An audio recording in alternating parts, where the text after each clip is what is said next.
Hello and welcome to Good Evening Britain, a Force for Good's weekly show coming to you live from our studios here in the heart of the great British city of Glasgow with me, your host, Alistair McConnachie.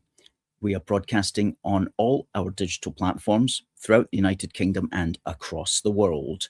We're bringing you quality pro-UK comment and analysis every Wednesday from 7 until 8 p.m. on Facebook, on YouTube, on X, and for the first half hour on TikTok. Now, we're going to have a guest tonight. It's going to be friend of the show, Niall Fraser. And Niall is one of our speakers at our big event, which is coming up, folks, on Saturday, this Saturday, the 28th of March. We are going to be rallying outside St Giles Cathedral on the Royal Mile. And why are we going to be outside St Giles Cathedral on the Royal Mile?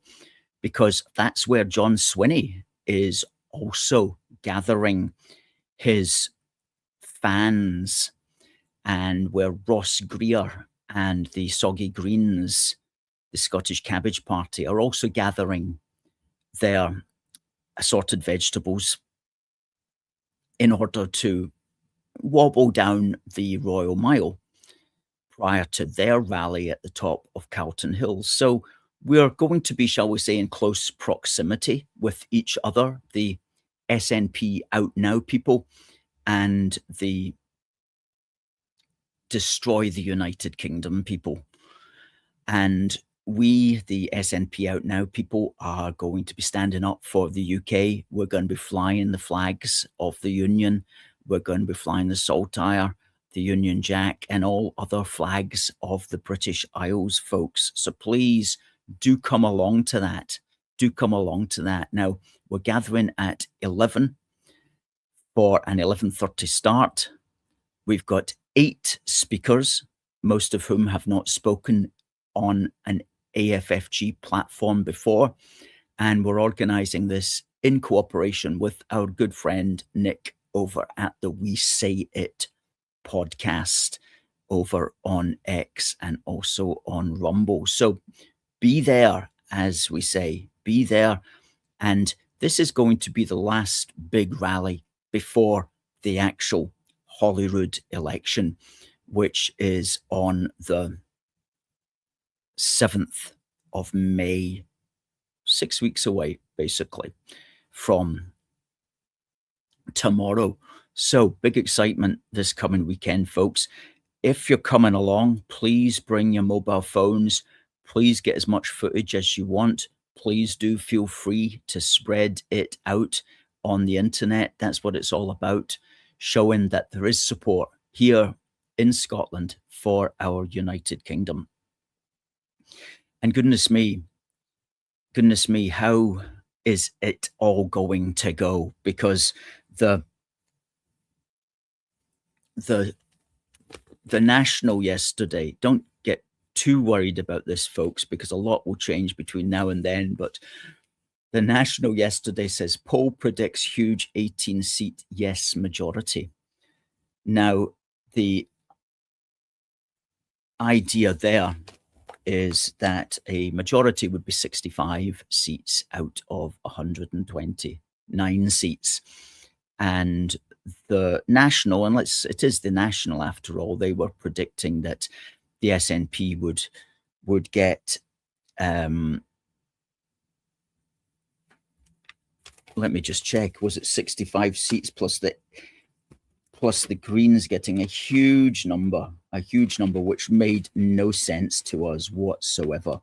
They were suggesting something like, and I don't want to get this wrong, but they were suggesting something like the Greens were going to get 18 seats, which would require them to get more than 2 on every regional list, if not also win some first past the post seats. And there's literally no way that's going to happen, folks. You can take it from me. The Greens, in fact, will be in trouble, I think, at this election. Sure, they've got a little bit of a bounce from the Zach Polanski's down in England, and people will maybe vote for them on the basis of they like his jib, but there's no way they're going to get those kind of seats, because in large areas of Scotland, they don't have that much support. Yes, here it is. It says, the SNP are projected to win 65 seats. Well, that would be a majority, with the Scottish Greens in second on 18 and Reform on 17 in third place, with Scottish Labour in fourth on 13. The Tories and Lib Dems are projected 8 MSPs each. Well, that's such an outlying poll that it simply cannot be taken. It cannot be taken seriously. It's a survey of 2,100 people by Lord Ashcroft and published in Holyrood magazine. Well, I cannot believe that would be likely at all. But who can say? Who can say? What we can say is, if you don't want that to happen, make sure you're registered to vote. Get out there and get registered. Everybody needs to be registered by the 20th of April if you want any chance of voting at this election. So that's something that everybody can do, is vote. And sure, if you don't like any of them, don't vote for any of them. But at the end of the day, you have to vote. You do have to vote if you want to have a say. And voting's not perfect, but at the end of the day, it's the best that we've got. It's the best way so far that we've found in the modern world of holding complex societies together. And we've been able to do it hitherto to a point here in the Western world, and particularly in the United Kingdom. Will we continue to be able to do that? Well, that's the £6 million question, isn't it? What with diverse groups of people, as they say, coming into the country and automatically being given the vote, whether or not we can hold our democracy together in the long run, where enough of us are content to be outvoted. You know, in the past, we were content to be outvoted because we had enough in common with the people who were outvoting us. In parts of the United Kingdom, that is kind of changing, it has to be said, that feeling, which, well, that's not good for democracy in the long run. In fact, I was looking at an article just earlier today. British citizenship is a privilege, yet we are constantly devaluing it. By David Frost, back in February the 27th.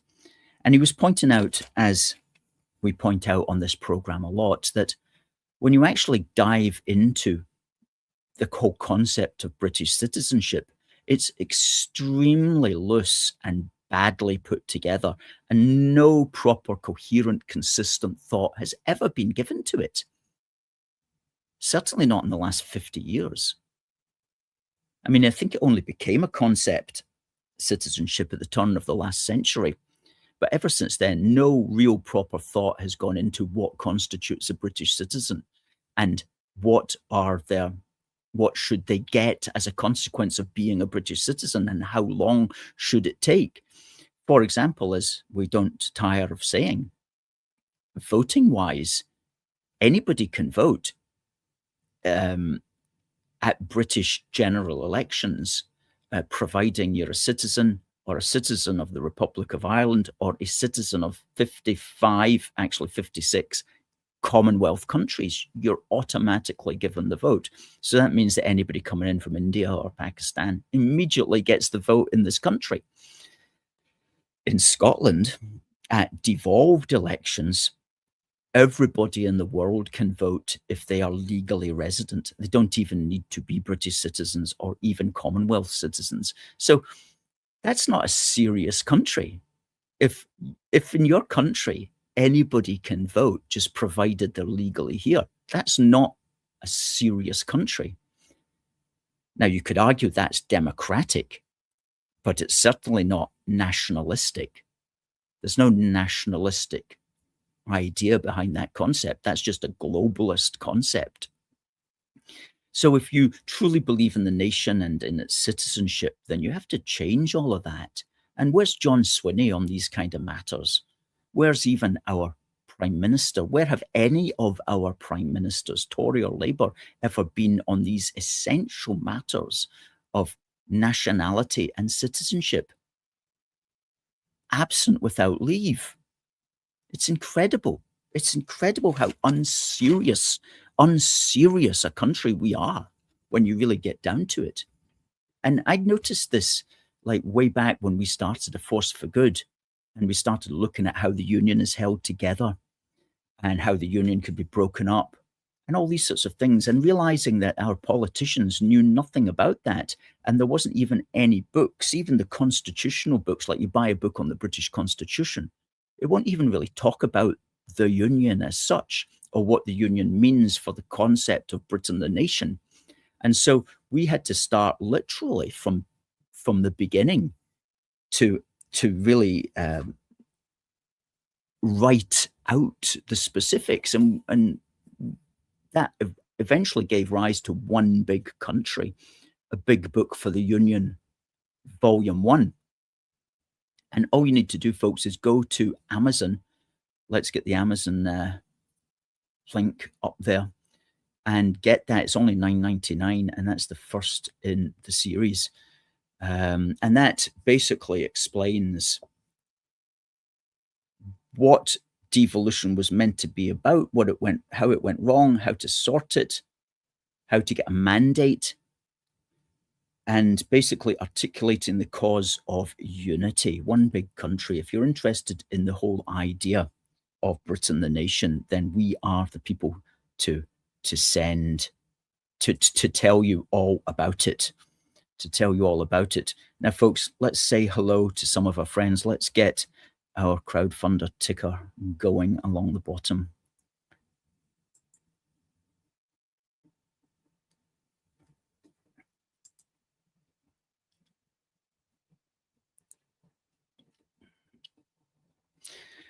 Now, folks, remember our man Niall is coming in at 7:30. Actually, we might bring Niall on a little earlier in order to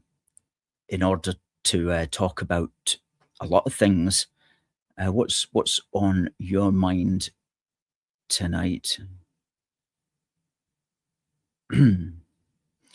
Yeah, I think I'm going to have to do this banner. I can't find it. That's the problem. Just hold on a second, folks. Hold on a second.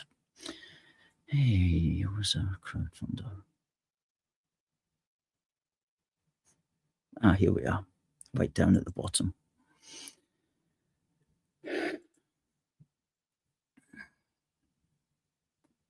Derek's first in. Good evening, everyone. We need you all to attend on the 28th of March in Edinburgh. Let's show the SNP we've had enough of independence. Their independence moaning. Enough is enough. Absolutely. Oksana is going to be missing out on Saturday since she's not in Scotland at the moment. Hello to Catherine. Hello to Rafa from Belfast, Northern Ireland. Good to see you in the house, Rafa, who says it's time to remove John Swinney from the Scottish Parliament. That would be great if we managed to do that. Oksana says people that she speaks to are sick of immigration levels, so they won't vote SNP. I think that that's also the case. Now, I read in the National last week that it said, actually, this doesn't sound likely, but it's true. A poll said that 1/3 of SNP voters would consider voting for reform, and it would be around those sorts of issues. And so, yeah, John Swinney's missing a trick when he basically just ignores that issue entirely, or rather encourages even more open borders. Stephen Bailey says that, as I agree, most polls are indeed showing that the SNP will fail to get a majority.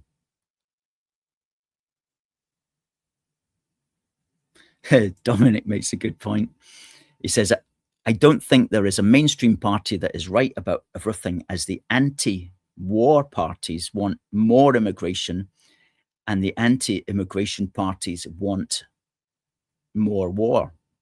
That's an interesting observation, and I would tend to agree that that's how it seems, which is pretty ridiculous. You know, there was an event outside Holyrood last Saturday, and one side was shouting, "Stop the boats," and the other side was shouting, "Stop the bombs." And I thought, well, you know what? We need to do both, because it's the bombs which are driving the boats our way. And so we need to basically do both. If we stop the bombs, we can stop the boats, and stopping the boats also means stopping the bombs. So there has to be that understanding of where the connection is. And another thing related to that is Keir Starmer has been fairly reluctant to get Britain involved in the Middle East conflict. But if he had been all for it, or if we had a Conservative government that was all for getting Britain involved in the conflict, then the SNP support would be through the roof. I mean, I can assure you of that. It would be through the roof if there was a government in Westminster that was wanting more war. Because for those of us who remember what happened yesterday, it was Tony Blair's support of the Iraq war which basically destroyed the Labour Party in Scotland. And ever since that point, the SNP got on the up, and they won the next election, the 2007 one. Basically, and that had a lot to do with Alex Salmond opposing Britain's membership of the Iraq War. So British involvement in overseas conflict that's not directly related to Britain is always bad for unionist parties.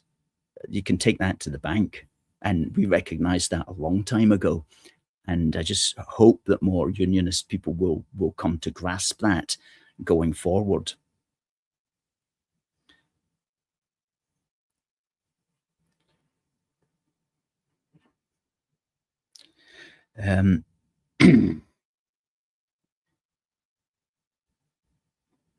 Rafa's got something to say to the British government. He says it's full of cowards and incompetent politicians who hate British citizens. This should not be occurring. We need to bring back our British Bill of Rights.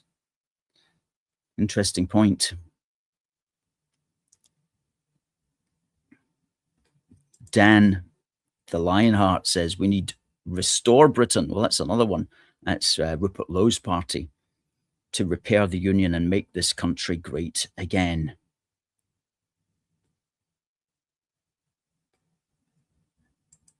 And whoever is making the country great again needs to avoid enabling such easy dismemberment of their nation.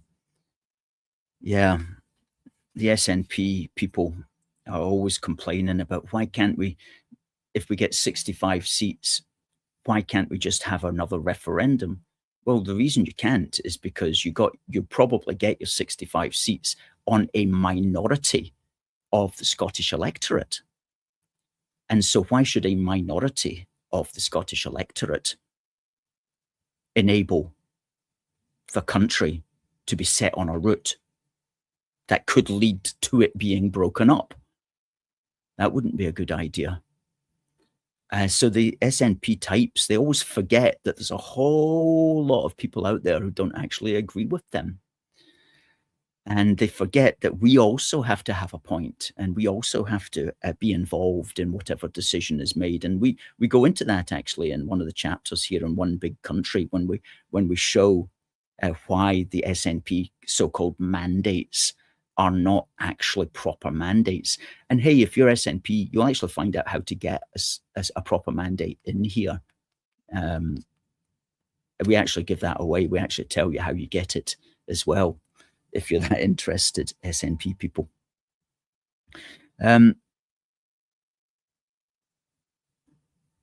Rafa's asking a question. Are we supporting the British Bill of Rights to be restored to replace the Human Rights Act in the UK Parliament?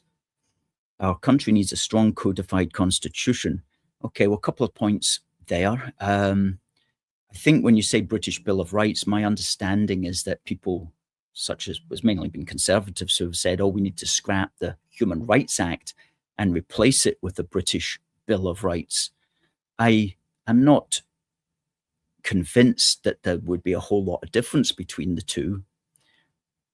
It might be a distinction without a difference in reality.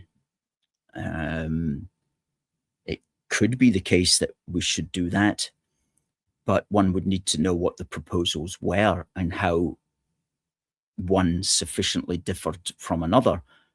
With the Human Rights Act, I think the main problem, the one that's always put up, is the issue about not being able to deport people who should be deported. That seems to be the main problem that people have with the Human Rights Act, and indeed that I would have with the Human Rights Act as well. And I think that that can be corrected.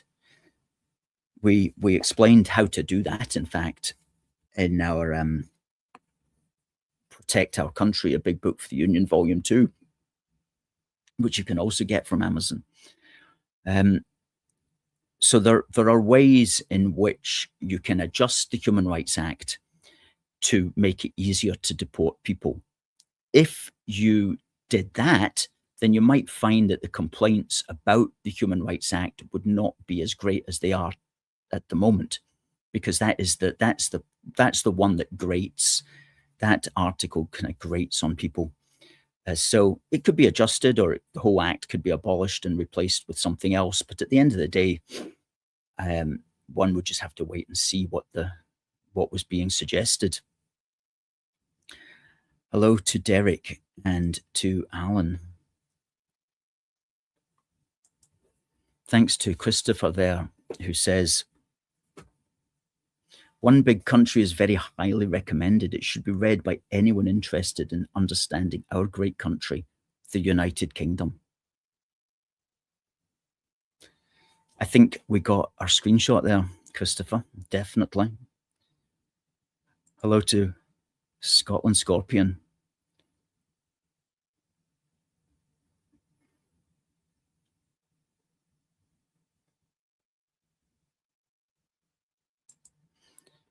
Stephen says we need to get a grip on this uncontrolled mass immigration and genuinely stop and reverse woke and its march through the institutions of the UK.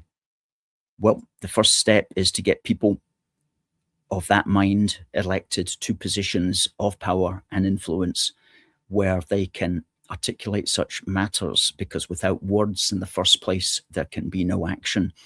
And so everybody's chance will be in 6 weeks' time at the Scottish election on Thursday, the 7th of May, where our goal, our not inconsiderable goal, is to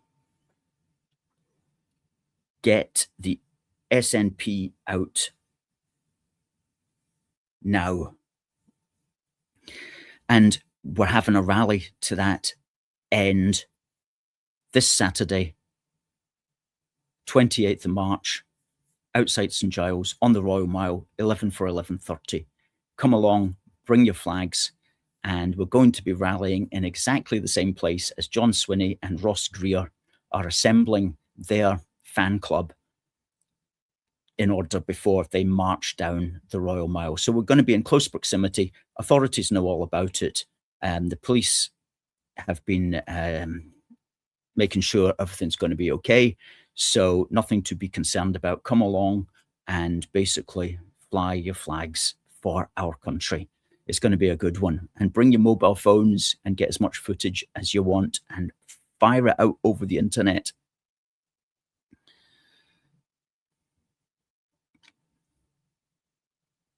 Good stuff. Now, we have our guest tonight. I'm just going to bring him on, actually. We're 2 or 3 minutes prior to 7:30, but we'll bring him on anyway.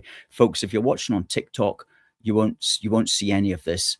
So you'd need to go to our YouTube channel, youtube.com/UK A Force for Good. Owen says, first thing you have said, I agree with you, no to war.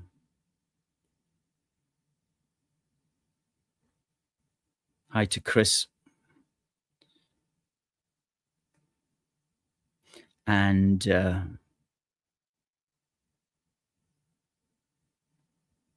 somebody says, vote Workers' Party, George Galloway. Well, goodness me, we can maybe talk about George Galloway with our guest, because I know our guest was acquainted with Gorgeous George back in 2021.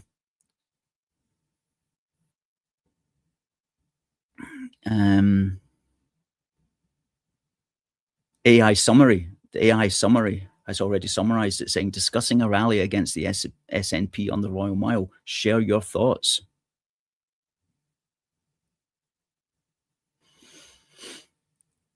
Toran Albanach says, how much funding do the Unionist supporters in Scotland accept from Israel? Well, A Force for Good doesn't accept money from any countries except the British Isles.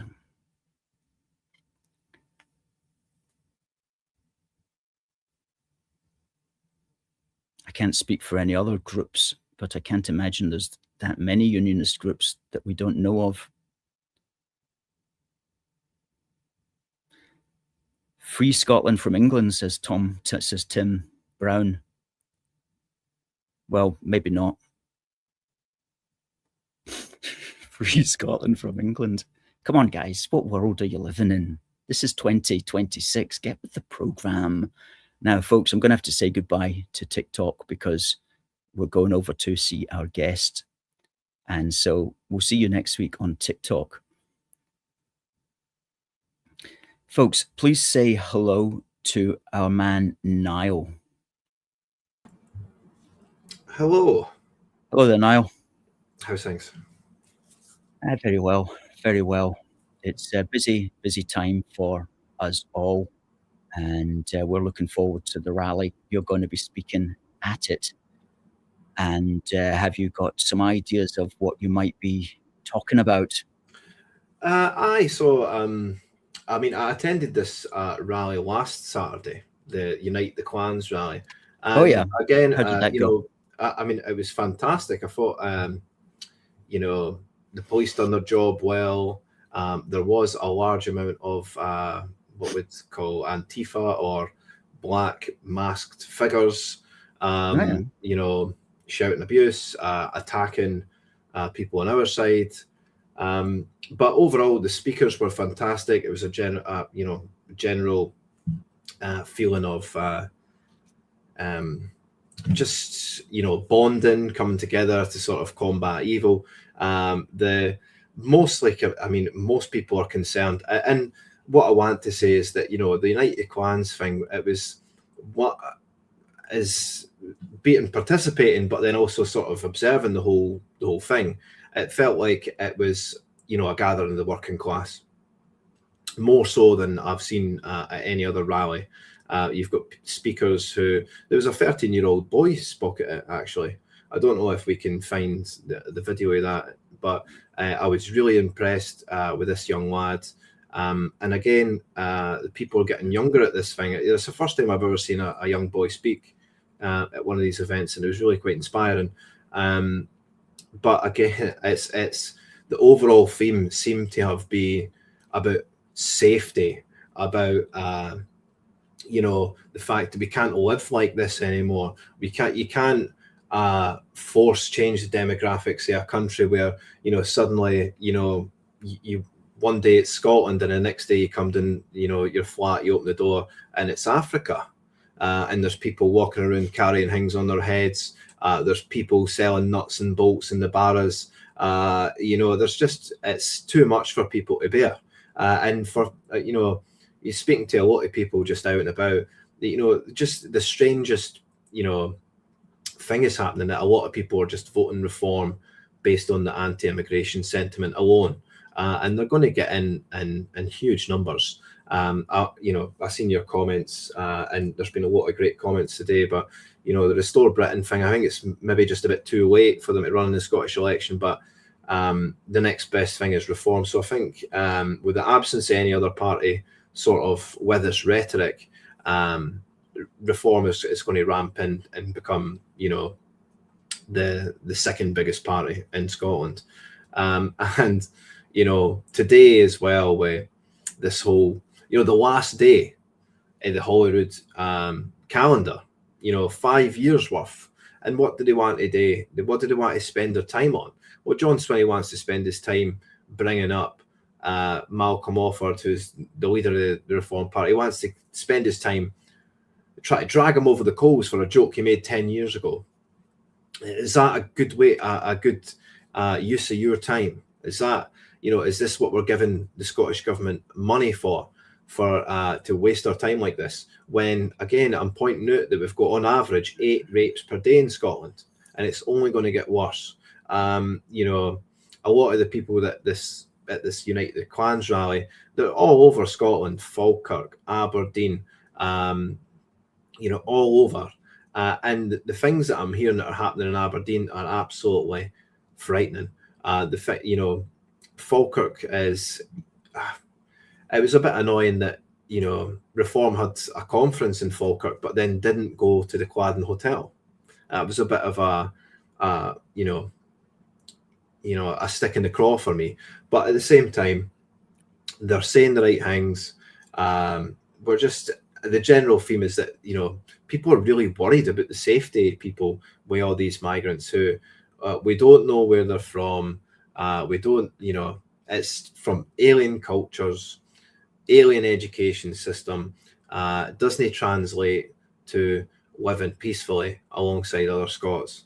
So, yeah, it's getting more and more kind of ridiculous as well, because just in the last few weeks, we've been noticing the power of AI as a new means of running offices, especially. And I know you've got some sort of interest in studying this as well. And it's actually very concerning for anybody who is thinking about this. And so many white-collar jobs could be wiped out.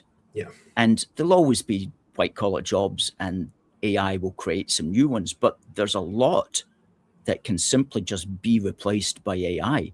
And so that's white-collar Scottish jobs are going to become fewer. Now, blue-collar jobs, tradesmen, hospitality, anything that involves face-to-face interaction, that's probably pretty safeguarded, I should imagine, at least for a long time anyway.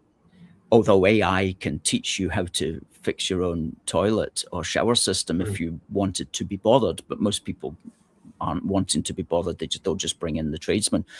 But white-collar jobs, it's like literally they could go out of... I think we're looking destroyed. at... So why on earth are we bringing in tens of thousands of people when it's going to be very quickly, like within the next 6 months, year, 2 years, we're going to have very serious employment issues. So it's madness is what it is. The economic turmoil that the world is going to go through in the next couple of years is it'll be unlike anything we've ever seen in our entire lives. It'll be bigger than the 2008 financial crash. It'll be bigger than anything that we could even possibly posit. It's really dangerous. I've been delving into AI, just try to see what the next... It's almost like the advent of the internet. Whereas if you're in on the ground level, you could potentially make a heck of a lot of money, especially if you're sort of if you're an architect building apps and that sort of thing. But we're looking at an extinction level event for white collar jobs. Anything that involves sort of regular emailing, back and forth, organizing things, that's all gone. People are replacing staff of an office block of 40, 50 people with 1 or 2 AI agents. So we are looking at and it just gets scarier every day. It's accelerating as well. There's new updates to these programs happening every single hour, and it's like an AI arms race. I think NVIDIA the other day, said they had achieved what's AGI, which is a big difference to just normal AI processing. AGI is like artificial general intelligence, where it just learns on its own. So we're into the unknown as far as I'm concerned economically, and like you're saying, why are we bringing in waves upon waves of Africans and sub-Saharan Africans? It's just it's unbelievable that this is happening, especially when, even I think AI is even sort of hiring people to do like in real life activities, go there, do this. So we're beyond we're through the looking glass as far as AI is concerned. But let's sort of backtrack and get onto what we're here to speak about is the rally, and this and please do tell us in the comments if you're going to come and stand with us. But the reason we're at St Giles is because they've denied you access, or no access, but they've denied you the privilege of speaking outside Holyrood, which would have been a lot safer for both parties. Let's be honest. There's a huge big gap between St Giles and Holyrood, but now they've got us. It's very close quarters. They're going to be marching past us. All the serpents and the slime balls of Scottish public life are going to be there. John Swinney's going to be there. The architect of the RSHP. He implants that into the Scottish curriculum, asking a whole load of sexual questions to kids. Implanting this LGBT teaching and ideology into schools. He done that as Education Secretary. And what's his name? Anwar, Scotland's premier race lawyer is going to be there, who's spent decades at the public tea on all these inquiries, the Sheku Bayou inquiry, and now he's representing this Mr. Bosch, the man who's stabbed, who's deceased, by the way. He's representing the family of this Mr. Bosch, who stabbed 6 people in Glasgow and then was shot dead. It doesn't bear thinking about, but we've got Ross Greer going to be there. We've got the whole, the collective noun for snakes, a den of snakes, is going to be marching past us or slithering past, and it's your opportunity, it's your time to stand up and shame them publicly as they're walking past. These people, they support men and women's prisons. Like, just slow down and stop. Like, they've done so much harm to Scotland. They introduced all this trans ideology and ruined so many lives in Scotland. And that's still happening. People are still undergoing the trauma for that. It doesn't even thinking about it. The misery that these people have caused it's incalculable. You couldn't put it down on paper. And again, the money that they've wasted is, well, you could probably put a number on that, but to me, it's just telephone numbers now. 200 million on ferries that don't go, and now it's even more money to get them repaired. And who suffers? It's always Scots taxpayers that suffer. Again, taking it back to the rally on Saturday, what I thought was very interesting was we had, quite a high predominantly unionist sort of group, but a lot of them as well. I spoke to a lot of Scottish nationalists there that voted for independence, and even interestingly, you had unionists there that would say, look, if it meant kicking all the migrants out of Scotland, I'd be laying the first brick on the wall on the border. People are really, really upset about this, and it comes down to the protection and safety of our people. Every hotel resident poses a danger to us. Everyone. Yes.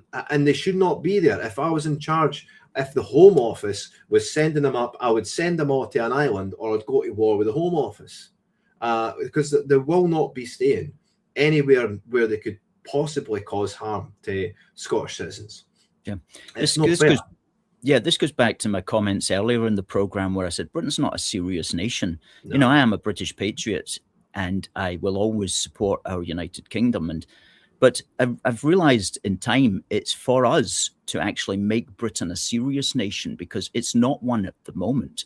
I mean, any country that allows it's an island and we allow people to enter illegally across the English Channel just because of some nonsense that was written on some United Nations document 75 years ago.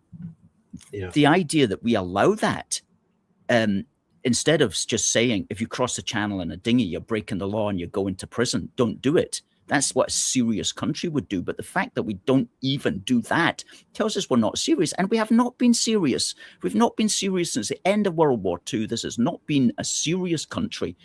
And it's about making it a serious country again. It's about understanding that the United Kingdom is a country. It's got British citizens, respecting our citizenship, respecting our laws, defending our borders. And once you start doing that, which we've never done, and, you know, I read a lot of left-wing stuff, and the left-wing people are not wrong on a lot of what they say, believe it or not. And they do put the point, which I've come to believe is correct, is that the British state is run by a moneyed establishment. Oh, 100%. And simply just cares about the stock market, cares about the bond markets, and basically, or something in many cases, cares about foreign countries more than they care about Britain. And they're basically the ones that run the show. And yeah, there is a class element there as well, in the sense that they've been born into positions that you and I will never get access to. But it's definitely the case that we don't have serious people. We've never had people like us running the country, and we've been gate kept out by a media, which is also part of the problem. But that's not to say that we can't sort this out. I mean, I do believe that we can, but what we're witnessing at the moment is the consequence of Britain never being a serious country.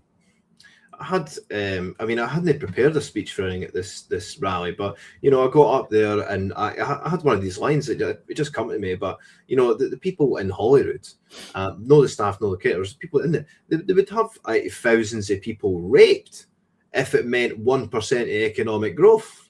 Yeah. This is the thing. What is this? Yeah, and again, mental illness. It's a mental illness. It's worse than that. It's psychopathy. It's sociopathy. It's insane beyond belief. But the main point is, you know, it's like it's hard to put, you know, a finger on exactly why this has happened, but the interests of the Scottish people, the British people, it's been sold to the highest bidder. It's gone, and we need to bring that back. But we don't. The working class, you know, they don't care about the financials of a migrant hotel. They don't care if it maybe brings a 0.1% economic growth. They don't care at all. They don't give a toss about the financials. It's all about the safety of the people, and this is what the working class are saying, and really, that's what it boils down to. Absolutely. You look at John Swinney, and he will argue for more immigration and open borders, and that's simply because he doesn't want to argue against it. He doesn't want to admit into his consciousness that he may have to say, no, you can't come in. He doesn't want to ever have to make that decision about anybody. So he just says, well, let's just make excuses for open borders. And you can see that because his excuses are very, very poor. And one of them is growth, as you just said, encouraging economic growth, as if that's even a good thing in itself, or if that's even possible. They'll say, oh, we need the migrants because we've got a declining population. And yet they'll promote trans in everyone, which is not going to have a great effect on births. You know, they'll have no incentives to get married, no incentives at all. So again, they're not creating the environment to promote growth, to promote birth. Sorry. So Yes. So on one hand, they're saying yes, we need the migrants for growth, and yet at the same time they're holding down the native population and their propensity for, you know, population boom. You know, absolutely. And you know, this decline in population chat as well. Like, if the circumstances were right, we could have a booming population again. I think about my family as well. My gran was the youngest of 10. The youngest of 10. And all of them worked in the mine. None of them were rich. You know, it's bizarre that we've come from that stage to where we are now. We might have been serious just after World War I, World War II. Now it's gone. Now it's gone. Yeah. Good point.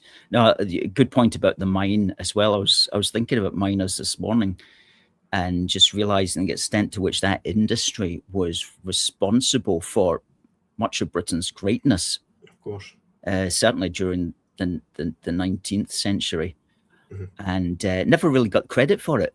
You know, never really got credit for keeping the home fires burning, for keeping the steel mills going, all of which depended entirely upon king coal. We need to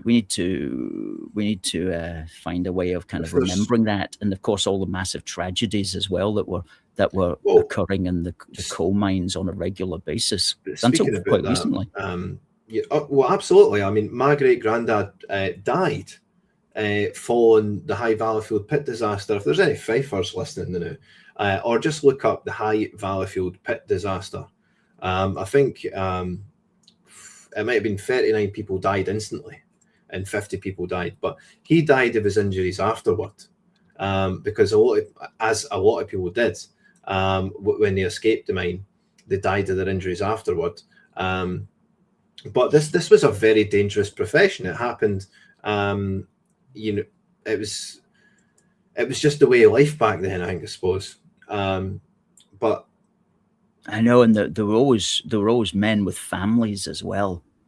Of course, you just wonder how these communities continued to survive. Well, High Valleyfield, there was, you know, there would be 2 or 3 people in every street that had died in that pit disaster. You know, and there was fathers working with their sons that died. It was a horrible tragedy. But again, you know, this our shared sort of ancestry, our shared culture, like everything that we hold dear, our own history, is just being trodden upon by the people that are letting in all these people that are just allowing it to happen, and not even allowing it to happen, facilitating it to happen. You know, the RNLI will bring people in.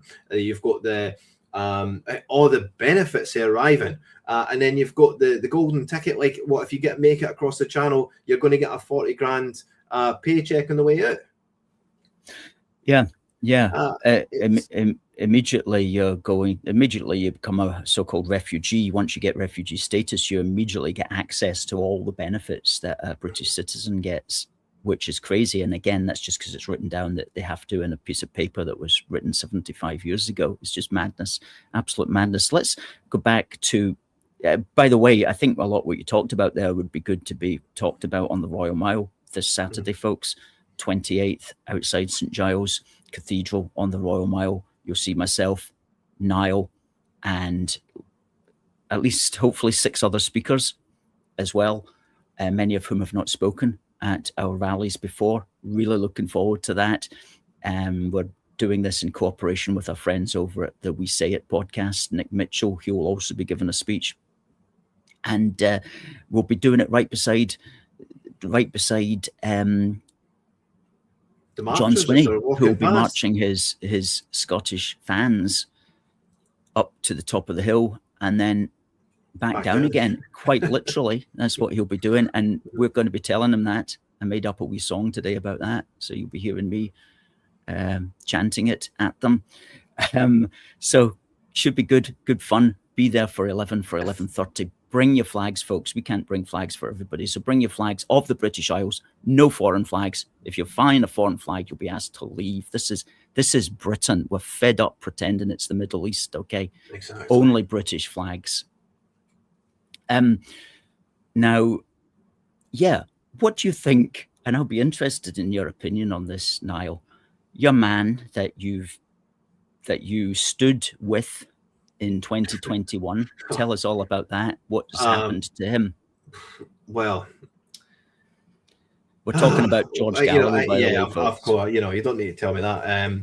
So, in 2021, that was my first entryway into politics. You joined the party, it's pro-union, similar to what it was probably before the advent of ALBA, or it was very similar to ALBA in the way that, if you were pro-independence, you would vote SNP on the constituency, and then you'd vote ALBA on the list. This is how Alex Salmond, wanted it to go, and it would, it would either deliver a pro-independence majority or a pro-union majority. We were the pro-union side, all for unity, and George Galloway was the leader of it. And it was the phrase that was the catchphrase of the whole campaign was "ending the never ender." What a fantastic catchphrase it was! The never ender. Always, it's unbelievable. It was Gorgeous George coined the phrase, and he is a very smart individual, right? But what a phrase it is, the never ender. Absolutely beautiful. But fast forward, 5 years? And now he's supporting Scottish independence. And by the way, in amongst all this time, he's been elected in Batley and Spen. There's been it's not a prorogued parliament, but they've had a new election basically a year after he's been elected in Batley and Spen. He only gets a year, and now he's out again. And now he's come back up to Scotland. Anytime there's an election, he'll be there. And if you want to see him, I'd probably just hang out outside the mosques, because that's where he's going to go for his votes. I just think it's a terrible shame, because somebody that you used to look up to, it's just a horrible state of affairs, to be honest. No consistency whatsoever. Just doing what is expedient, just doing what is best for George. And you'd think way back when he was up at the Senate committee telling the Americans, you went to war on a pack of lies. That was his most famous clip. Millions, tens of millions of views on that. You went to war on a pack of lies. And then to go for that to where he is now, it's not a very nice thing to see, to be honest. But he can do it. I wonder why he's doing it, because he's standing for what he calls the Workers' Party, and there's also another left-wing party going to be standing called the Scottish Socialist Party. They didn't stand in 2021. They've stood previously, but they didn't stand in 2021. They're going to be standing in all 8 regions. So they say. We'll find out for sure this next Wednesday evening when the nominations close. But they're going to be standing in every region. So he's going to be competing with them for votes. It's not clear to me at the moment what his unique selling point is, other than the fact that he is George Galloway. And maybe that's really the only unique selling point, because both of these parties now, the Workers' Party and the Scottish Socialist Party, seem to, do believe in separation, Scottish separation. So he's not really crafting any particular new, unique angle, other than, as I say, himself. So I personally don't think they'll do particularly well. They've got no organization up here or anything like that. They'll come very, very far down the list. and you see that, you know, again, this is why Reform are actually going to perform well. It's not the same tired old faces getting involved, you know, and oh, they're going to repeal the GRR. Oh yeah, of course, you and everyone else, because everyone knows what a travesty it is. So they'll be knocking on doors and saying, "Do you support men and women's prisons?" No, I don't. Okay, vote for a Workers' Party. You know, it is almost it's laughable. But I think they're going to sort of face a reckoning where they understand that, you know, Scots they're a bit too long in the tooth to see somebody come in and just change position like that and try to take advantage of it. It's just not going to work. It's not going to function right. Yeah. And believe you me, like, the whole Alliance for Unity project was purely a ploy to get George Galloway elected. When I was, he stood in the south of Scotland. He stood in the south of Scotland, you know, and it was, we had to do, you know, all these cold calls, you know, political cold calls, which I actually found really fun. But you're phoning people just randomly, you know, on a number bank. Hello there. Would you like to talk about politics for 5 minutes? And I was like, oh my god. So yeah, it actually leads to some good conversations. But all the candidates were making, all 56 candidates, we had a full roster of candidates. Every single call was being directed to the south of Scotland. Everyone. So I'm campaigning in Glasgow. All my calls are going to Dumfries. The same thing will happen with the Worker Party as well. So it will just be a big ploy to get George elected. And you know, I actually fear for the people involved. Well, if he's standing, do you know what seat he's standing in? It'll be the south of Scotland again. Well, it might not. It's probably going to be a sort of more. I would have thought it would be Glasgow. It's probably going to be Glasgow. Anyway, you know, pick the area in Scotland that has got the most mosques.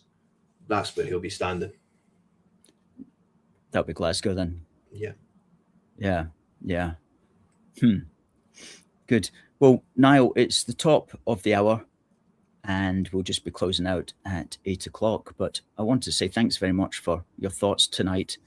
We didn't get into the Malcolm Offord situation, probably just as well, to be frank. That's a bit of a rum topic, if that's the word. Well, before we go, I mean, it's just to spend the last day of Holyrood after 5 years bringing up a joke that somebody's made at a Burns supper 10 years ago is just laughable. And well, John Swinney was more annoyed about it than he's ever been annoyed about any of the open borders that Scotland's faced, or any of the grooming problems that Scotland's faced, or any of the dangerous asylum people who have been convicted. Putting you in the position of First Minister for a second, Alistair, you know what I mean? You would be beside yourself if you knew that there would be 8 rapes happening every single day under your watch. Oh yes, and drug deaths as well, which is something that we don't have time to get into, but I know that's something that very much concerns you, and that might be something that you want to talk about as well on Saturday, folks. Saturday being our SNP Out Now rally outside St Giles Cathedral this Saturday the 28th, 11 for 11:30. Folks, bring your flags of the British Isles and let's tell John Swinney and Ross Greer and Amar Anwar, and also the American actor Brian Cox, who's going to be there. Tell them that SNP, your time is up, because we're democratically voting you down. We're voting you down. And they'll be there. They'll be just across from us. So, folks, see you then. Niall, looking forward to seeing you there too. You as well. Okay. Have a nice rest of your evening. Good stuff, folks. Say thanks to Niall, who's always on form, always got a lot of energy and a lot to say. William says, good point. I've always thought Archie Macpherson's speech saved the Union in 2014. He gave a good speech. which hit home, no doubt, with a lot of people. I vaguely remember it.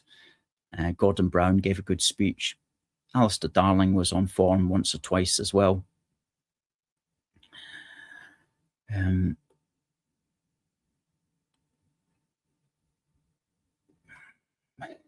Just looking at some comments here. Catherine says Galloway is going for the Muslim and SNP Alba vote. Dominic wonders if it's Galloway's Irish republicanism coming back to the fore again. Alan says that Galloway goes whichever way the wind blows. Dominic says he blocked me when I insulted his hero Che Guevara.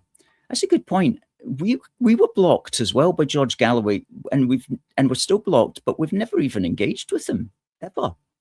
And to the extent that we have in the past, it's been supportive, related around his support for the UK.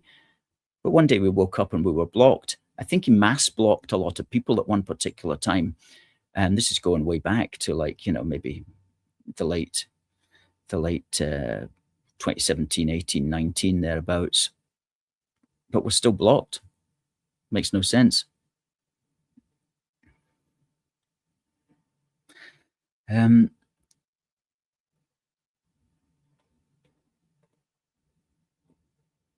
Dominic says that it's Sturgeon's seat that he's standing in. Ah, thank you. So that will be Glasgow, South Side.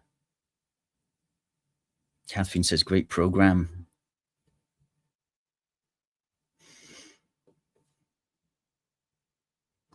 Angela says she was for independence back then, but she's glad now that we never got it. Can you imagine the SNP running an independent Scotland? Oh, doesn't bear thinking about.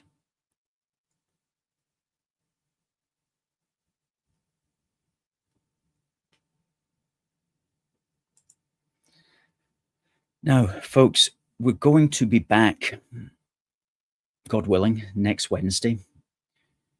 Next Wednesday is when nominations close. Up to next Wednesday, people who want to stand at the Scottish election will have been putting in what's called their nominations to the various returning officers. And so at 4:30 next Wednesday, the nominations close, and we'll find out who's standing where. So we should have a program next Wednesday, all going according to plan. Now, one last thing, you will have been noticing a little banner running along the bottom there. That's our crowdfunder, which we've had to run for spring. Never done a spring crowdfunder before, but we had to do one this year because we were running out of cash. Now, I'm glad to say that we had a very generous donor who made up the amount that we needed in one donation. And we are very grateful to that particular person. However, it's not necessarily good that one person carries the whole burden. And so if you go to that crowdfunder.co.uk/spring 2026, you'll see how much money is in the kitty. We've extended it. It's called a stretch target. And if you can afford a £5 or a £10 or 15 quid or 20 or 30, then please pop it in, because every little helps, and it will be used for us and our activism between now and the 7th of May. And it will also be used to, as it explains on the page, to institute a billboard, probably a digital billboard campaign as well between now and then. So all the money will be used for action.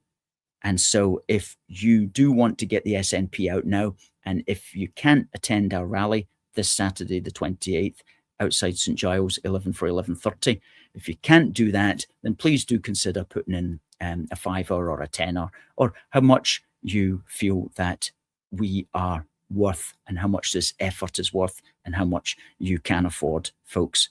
Thank you very much. So it just remains for me to say, until next week, God bless the United Kingdom and God save the King. See you next week.